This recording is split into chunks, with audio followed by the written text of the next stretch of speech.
हाय, hello, नमस्कार, राधे राधे मैत्रिणींनो. आता हे मसाले ज्यावेळेस आपण तयार करतो ना, तर मसाला तयार झाला आहे हे सगळ्यांना दिसतं, पण त्या मसाला करताना आहे ना, बनवताना जी आधीची जी मेहनत आहे ना, ती जास्त महत्त्वाची ठरते खरं म्हणजे. आता ज्यावेळेस आपली आई किंवा आजी आपल्याला ज्यावेळेस आयता मसाला बनवून देते ना, तर त्यावेळेस आपल्याला इतकी माहिती नसते. पण ज्यावेळेस आपण स्वतः करतो किंवा ह्या गोष्टी आपण ज्यावेळेस पाहतो ना, त्यावेळेस आपल्याला कळतं की प्रत्येक गोष्टीमागे किती मेहनत असते. आता आमची सकाळ कशी झाली होती, लकीच्या मस्तीने. सकाळी लकीची मस्ती चालू झाली होती आणि तो त्या हॅमस्टर बरोबर आहे ना, म्हणजे खेळत होता असं म्हणण्यापेक्षा ना, फक्त त्यांना पाहतच होता. आणि इथे ऊन येण्याची ज्यावेळेस माझी आई वाट पाहत होती आणि ऊन जसं टेरेसवर आलं, तिने सगळ्या मिरच्या, हळद सगळं जे काही होतं ना, तर ते सगळं असं टेरेसवर टाकून दिलं होतं. आता टेरेस काही जास्त मोठा नाही आहे, पण आमचं काम धकून जातं इतकं आहे की बाबा आपल्याला वाळवायला जायला डायरेक्ट वरती जावं लागत नाही. आपल्या इथेच वाळवलं जातं सगळ्या काही गोष्टी, नाही का. आणि इथे आईने केली होती मसाला भाजायची तयारी. आता इथे मसाला भाजण्यासाठी ना, आईने काय केलं, पहिले डिंक भाजून घेतला होता. आईने डिंक वगैरे सगळं भाजून घेतलं की बाबा आपल्याला मसाला तोपर्यंत सगळा थंड होत राहील हळूहळू. आणि मग आईने मसाला भाजून घेतल्यानंतर आहे ना, बाकीचे सगळे मसाले भाजले.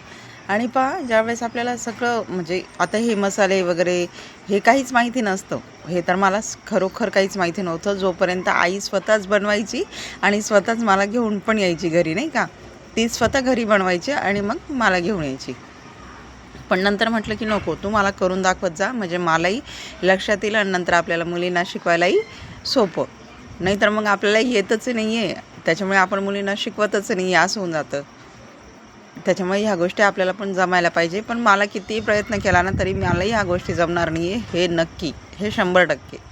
त्याच्यामुळे मग हे पाहायचं आणि आई आहे तर ती करून देणार आहे मसाला, त्याच्यामुळे काही टेन्शन घ्यायचंच नाही आहे मला. तर तुमची आई बनवून देते का मसाला अजून पण, की तुम्ही बनवताय स्वतः? एकदा कमेंट करून नक्की सांगा. आता इथे सगळं आईने ना मसाला वगैरे सगळा भाजून घेतला होता. आणि आईचं कसं असतं की लगेच कामं झालीच पाहिजे, म्हणजे आज घेतलं आहे ना, आजचं काम उद्यावर ढकलायचं नाही. तर आईने हा मसाला दुपारी भाजला होता. आणि आमच्या इथल्या गिरण्या बंद होतात 5 वाजता ह्या मसाल्याच्या वगैरे, नाही का. कारण गर्दी पण असते आणि संध्याकाळच्या वेळेस त्यांचं म्हणणं असतं की जास्त काही गर्दी नसते किंवा काय. तर ते 5 किंवा 6 वाजेपर्यंत, म्हणजे 5 वाजेपर्यंत नंबर घेतात जास्तीत जास्त आणि 6 वाजेपर्यंत गिरणी चालू असते. 5 नंतर नंबर घेत नाही ते. आणि आईचं मसाला भाजता मध्ये मला हे आण ते आण असं सांगणं चालू होतं, त्याच्यामुळे मला आणून द्यावं लागत होतं पटकन तिला. आणि ह्या मिरच्या वगैरे भाजताना आहे ना, मला तर खूप त्रास होत होता, म्हणून मी बाहेर निघून गेली होती. आणि मी नेहमीच बाहेरच असते, मी नाही राहत आईबरोबर. मी फक्त स्टँडला मोबाईल लावून दिला आणि आईने सगळं तयार केलेला होता हा मसाला. हां, फक्त मध्ये मध्ये मी येऊन चेक करत होती बरं का, की बाबा व्यवस्थित आहे का, फिरत नाही ना फोन. या सगळ्या गोष्टी आई बिचारी इथे मसाला भाजतच होती. हे ना, आमच्या ना मिरच्या वगैरे सगळ्या भाजल्या गेल्या होत्या. मिरच्या आता काळ्या मसाल्याला मिरच्या लागतात आणि आपल्याला लाल मसाल्याला मिरच्या भाजायची काही गरज नसते, नाही का. आणि मला काळा मसाला लागतोच, म्हणजे माझा काळा मसाला जो आहे ना, मागच्या वर्षीचा सुद्धा आहे अजून. पण तरी मी करून घेतला की बाबा संपायला नको, कमी पडायला नको.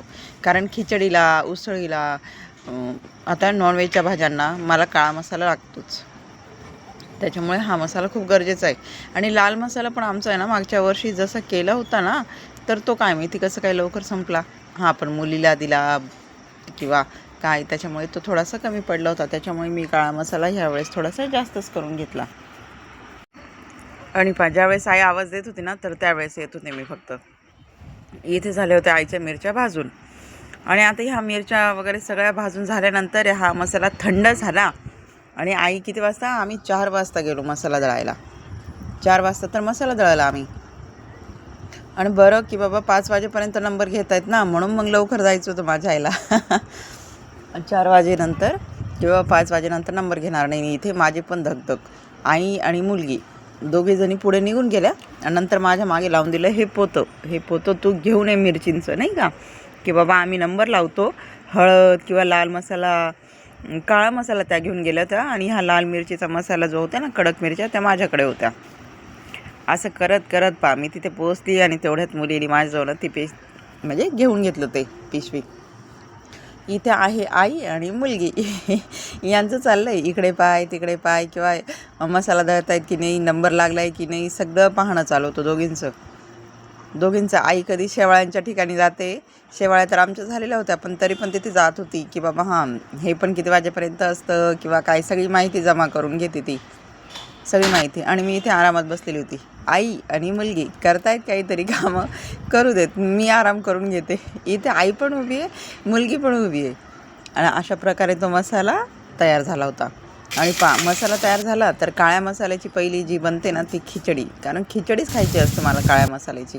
संध्याकाळच्या वेळेला त्याच दिवशी आईला मी खिचडी बनवायला लावली, नवीन जो काळा मसाला केला होता ना त्याची. आणि मग आईने मस्त ती खिचडी पण केली होती. छान खिचडी करते माझी आई पण. आता प्रत्येकाच्या आईच्या हाताची चव वेगळीच असते, प्रत्येकाच्या आईच्या हाताची चव भारीच असते. त्याच्यामुळे माझ्याच आईच्या हाताची भारी बनते असं काही नाही आहे, फक्त आईच्या हाताची छान होते बाबा खिचडी, एवढंच असतं. आणि इथे मस्त अशी झाली होती शिट्टी वगैरे सगळं. आणि नंतर जेवायची तयारी.